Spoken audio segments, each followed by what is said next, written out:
Hi friends good afternoon आपण समस्त को मो तरफ नमस्कार। आशा करुच्ची आपण मैंने समस्ते भलरे थे मु भी भलरे अच्छी। चलतु वीडियो आरंभ करवा किंतु वीडियो आरंभ करने पूर्व आपण मान भितर कहीं जदि आज मो चैनल नुआ था प्लीज मो चैनल टी सब्सक्राइब कर दिंतु। पाखरे थिबा बेल आइकन को क्लिक करंतु जहाँफल मो नुआ नुआ वीडियो नोटिफिकेशन आपण मान पाखे खूब शीघ्र पहुँची जीव आउ आपण मैंने मत सपोर्ट करेंगे आगे जावाई। ताले चलतु वीडियो आरंभ करवा। आज आसतु आम होटेल स्टाइल ग्रेवी बनैबा ता भी पुणी आपण माने एक गोटे मासरु 2 मास पर्यंत व्यवहार करि परिबे। 100 रु अधिक रेसिपी बनई परिबे से आपनकर वेज हो या नॉन वेज हो। ताले चलंतु हमर ऑल पर्पस ग्रेवी बनैबा आरंभ करिबा। सेति पई हमकु दरकार 800 ग्राम टमाटो। टमाटो को भलो भाबरे धोई आपण माने काटी प्रेशर कुकर रे देबे। एबे आपण माने एथिरे 5टी पियाज नेबे। पियाज सहित आपण माने एथिरे एबे गाजर नेबे। गाजर आपण माने गोटे पीस नेबे। एबे आपण माने एथिरे किछि गोटा गरम मसला ऐड करिवे। गोलमरीच लवंग आपणकर दालचीनी अलैच आउ किछि बीट एथिरे देबे। ता सहित आपण माने किछि अदा एथिरे देबे। अदा सहित आपण माने रसुण किछि देबे। एबे आपण माने अल्प किछि पानी देबे। पानी देई एकु एबे गैस ऑन करी बसई देबे। 3टी सीटी आसिला पर्यंत कुक करिवे। 3टी सीटी आसिला परे एकु ठंडा हबा पई छाड़िबे। आपण मानकर ये हल्का ठंडा हे गला परे आपण माने गोटे ग्राइंडर जग नेबे। ग्राइंडर जग रे आपण माने ए सब को सेथिरे देई देबे। आपण मानकर जदि छोट जग थाए तो आपण माने 2 थर ताको ब्लेंड करिवे। जदि बड़ जग नेबे तो थर करे ये हे जिवो। एथिरे एबे आपण माने धनिया पत्रर डाळ गुडिक एथिरे ऐड करिवे। पत्र सहित भी नै परिवे। तापरे आपण माने एथिरे किछि आइस क्यूब बा आइस गुंड एथिरे किछि देबे। एबे आपण माने एकु ब्लेंड करि नेबे। आइस दबार कारण ये आमर एबे गरम अच्छी से आम एबे किछि एथिरे आइस देइछु।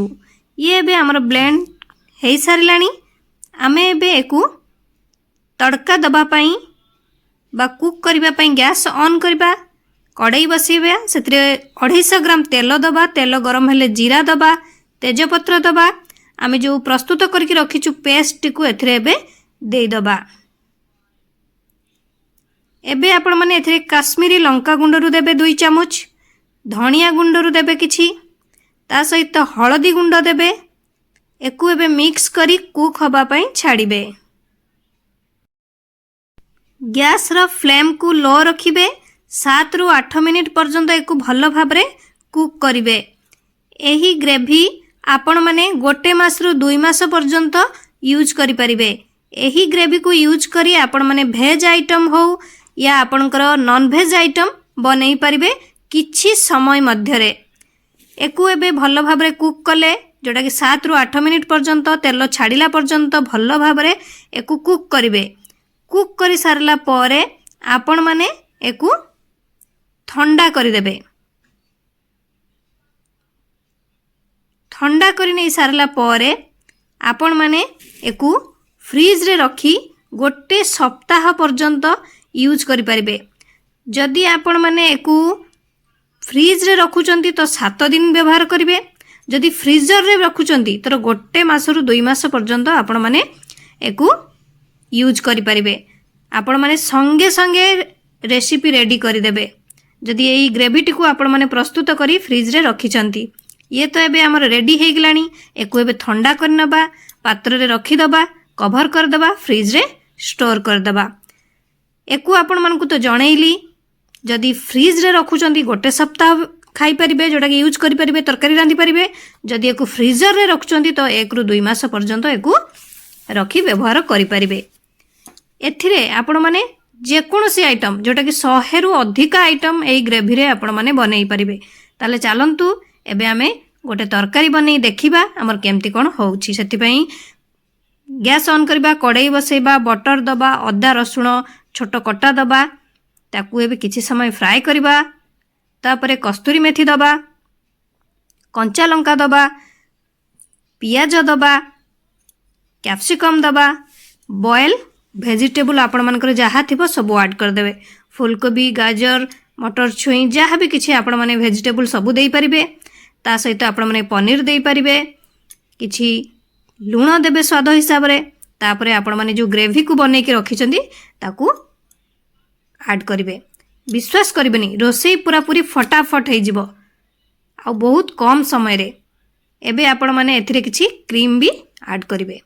देई याकू भल्ल भाबरे पुणी आउथरे मिक्स करिवे। गैस रो फ्लेम को हाई रखिथिबे।